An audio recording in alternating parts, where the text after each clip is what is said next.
നമ്മളിന്ന് ഊണിനെടുത്ത് കത്രിക്ക വെച്ചിട്ടുള്ള റെസിപ്പിയുടെ വീഡിയോ കേട്ടോ. അതിനുവേണ്ടി നമ്മളൊരു വലിയൊരു പാത്രത്തിൽ എണ്ണ ഒഴിച്ച് നന്നായിട്ട് ചൂടാക്കി എടുത്തിട്ടുണ്ട്.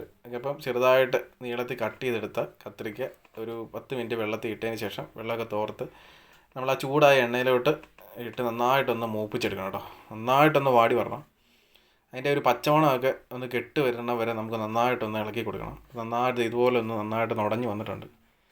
നന്നായിട്ടൊന്ന് ഇളക്കി നമുക്ക് ഇതൊന്ന് മാറ്റി വേറെ പാത്രത്തിലോട്ട് വെക്കാം കേട്ടോ. അതിന് ശേഷം ആ പാത്രത്തിലോട്ട് തന്നെ കുറച്ച് എണ്ണ ഒഴിച്ച് കടുകിട്ടൊന്ന് പൊട്ടിച്ചെടുക്കാം. കടുക് നിന്നിട്ട് പൊട്ടി വരുമ്പോഴേക്ക് വെളുത്തുള്ളി, പച്ചമുളക്, ആവശ്യമുള്ള കറിവേപ്പിലയും കൂടി ഇട്ട് നന്നായിട്ടൊന്ന് മൂപ്പിച്ചെടുക്കണം ആദ്യം തന്നെ കേട്ടോ.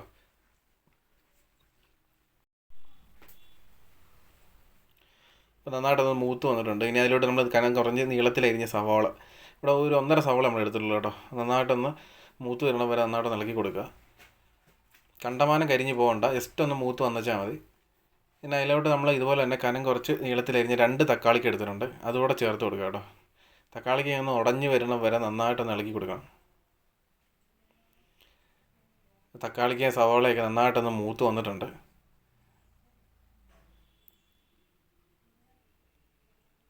ഇനി അതിലോട്ട് നമുക്ക് പൊടി ചേർത്ത് കൊടുക്കാം കേട്ടോ. മുളക് പൊടി, മല്ലിപ്പൊടി, മഞ്ഞൾപ്പൊടി, ഗരം മസാല, ആവശ്യമുള്ള ഉപ്പോടെ നമ്മളിവിടെ ചേർത്ത് കൊടുത്തിട്ടുണ്ട്. നമ്മളെടുക്കുന്ന കത്രിക്കയുടെ അനുസരിച്ചാണ് ഈ പൊടികളൊക്കെ ചേർത്ത് കൊടുക്കുന്നത് കേട്ടോ. അതിൻ്റെ ഒരു പച്ചമണം മാറണം വരെ നന്നായിട്ടൊന്ന് ഇളക്കി കൊടുക്കുക.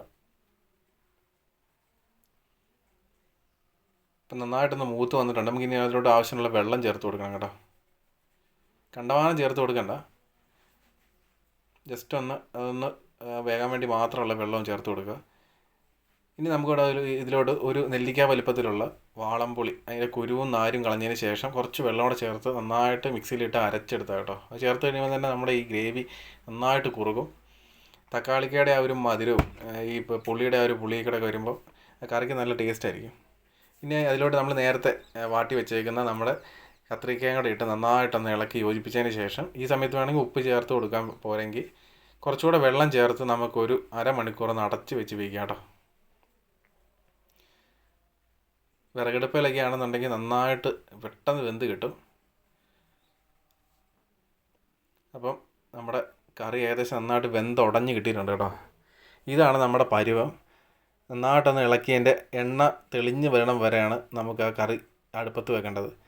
കണ്ട് ഇതുപോലെ ഉടഞ്ഞ് നല്ല ഗ്രേവി പരുവത്തിൽ നമുക്ക് കിട്ടും. ചപ്പാത്തിയുടെ കൂടെയും ചോറിൻ്റെ കൂടെ അപ്പത്തിൻ്റെ കൂടെയൊക്കെ നല്ലൊരു കറിയാണ്. ചോറിൻ്റെ കൂടെയൊക്കെ നല്ല ഒരു കോമ്പിനേഷൻ കേട്ടോ ഈ കത്രിക്ക കഴിക്കാത്ത പിള്ളേരുണ്ടെങ്കിൽ ഇങ്ങനെ ഉണ്ടാക്കി കൊടുത്തു കഴിഞ്ഞാൽ നന്നായിട്ട് കഴിക്കും. അതുപോലെ എണ്ണ തെളിഞ്ഞ് വരുമ്പോൾ നമുക്ക് കറി ഇവിടെ റെഡിയായി കേട്ടോ.